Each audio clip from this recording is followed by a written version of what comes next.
The night was colder than usual, a sharp, restless breeze dancing through the nearly deserted streets of the city, stirring leaves and forgotten wrappers as if even nature was unsettled by the quiet ache that lingered in the air, and as Charles Whitmore, real estate magnate, Forbes regular, and self-made billionaire, sat in the back seat of his custom Bentley, heading home from another grueling board meeting that stretched into the late hours, his mind wandered absently between quarterly reports and investment opportunities, until a sudden jolt of emotion gripped him, unexpected and unwelcome, as his eyes caught something unusual out the car window. There, under a flickering street lamp at the edge of an old, rusted playground, he spotted a small figure curled up on a bench, barely distinguishable from the shadows, but enough to make him shift forward in his seat, squinting through the glass, his voice firm but surprised as he instructed his driver, "Pull over, right now."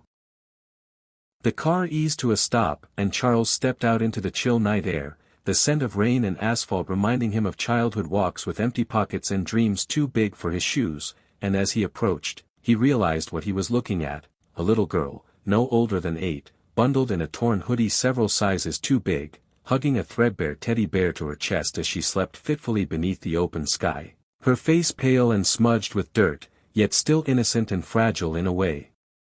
that made something crack in his chest. Her shoes didn't match, one blue and one red, both riddled with holes, and her fingers clutched the teddy like it was her only protection from the world. "Sweetheart,"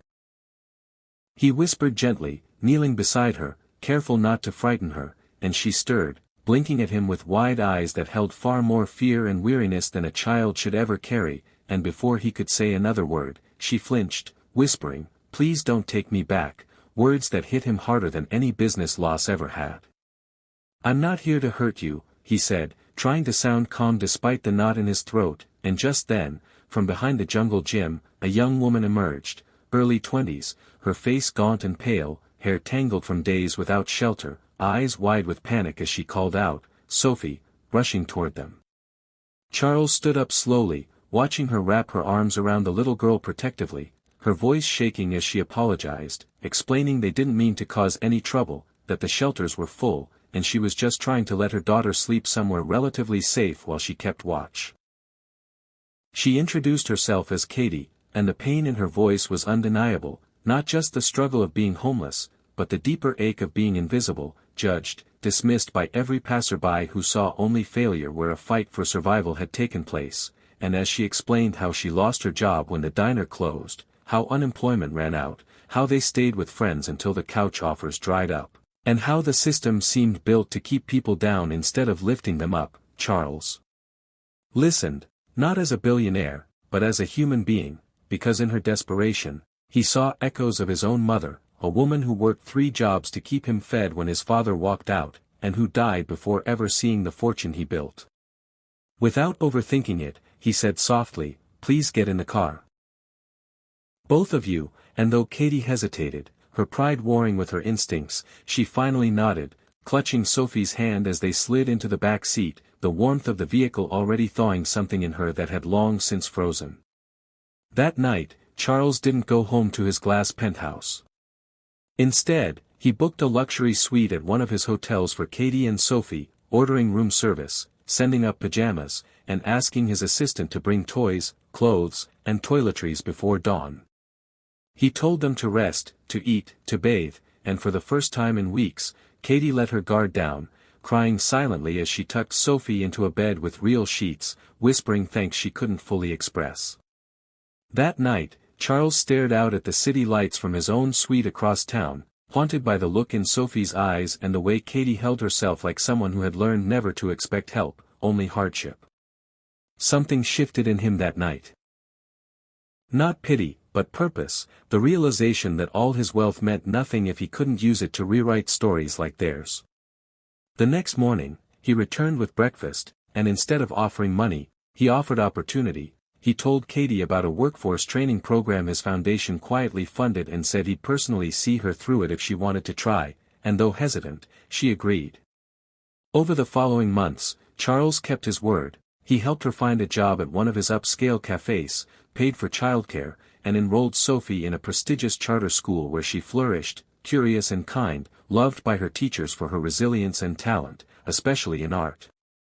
Katie worked hard, rising quickly through the ranks, and began to find pride again in her reflection, no longer the exhausted, hopeless version of herself she once saw in gas station mirrors.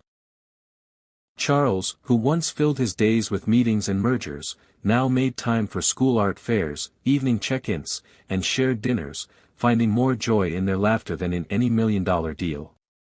But the most profound moment came a year later, when Sophie handed him a canvas she painted herself, a depiction of that cold night, with a man kneeling beside a girl on a bench, under the words, "Thank you for seeing me," written in careful, childlike print.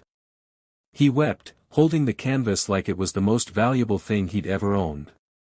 That painting now hangs in his office, beside his degrees and awards, a constant reminder of what truly matters. Soon after, he restructured his foundation, launching Project Second Sunrise, dedicated to helping homeless families, especially single mothers, access transitional housing, career support, and education. At the launch, he shared his story publicly for the first time, speaking of his mother, of struggle, and of the night that changed his life, not because he saved someone, but because he was reminded what it meant to be human.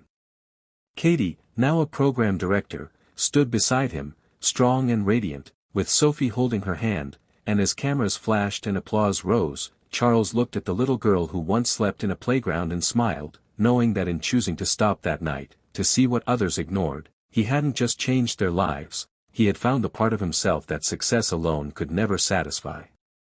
And every time he passed a park bench or a flickering streetlight, he remembered that sometimes, miracles don't come in grand moments. They come in quiet acts of kindness, in the decision to care, to listen, and to believe in someone when they have nothing left but hope, because sometimes, the smallest hand held in the darkest hour can lead to the brightest morning, and in that, lies the power to truly change the world.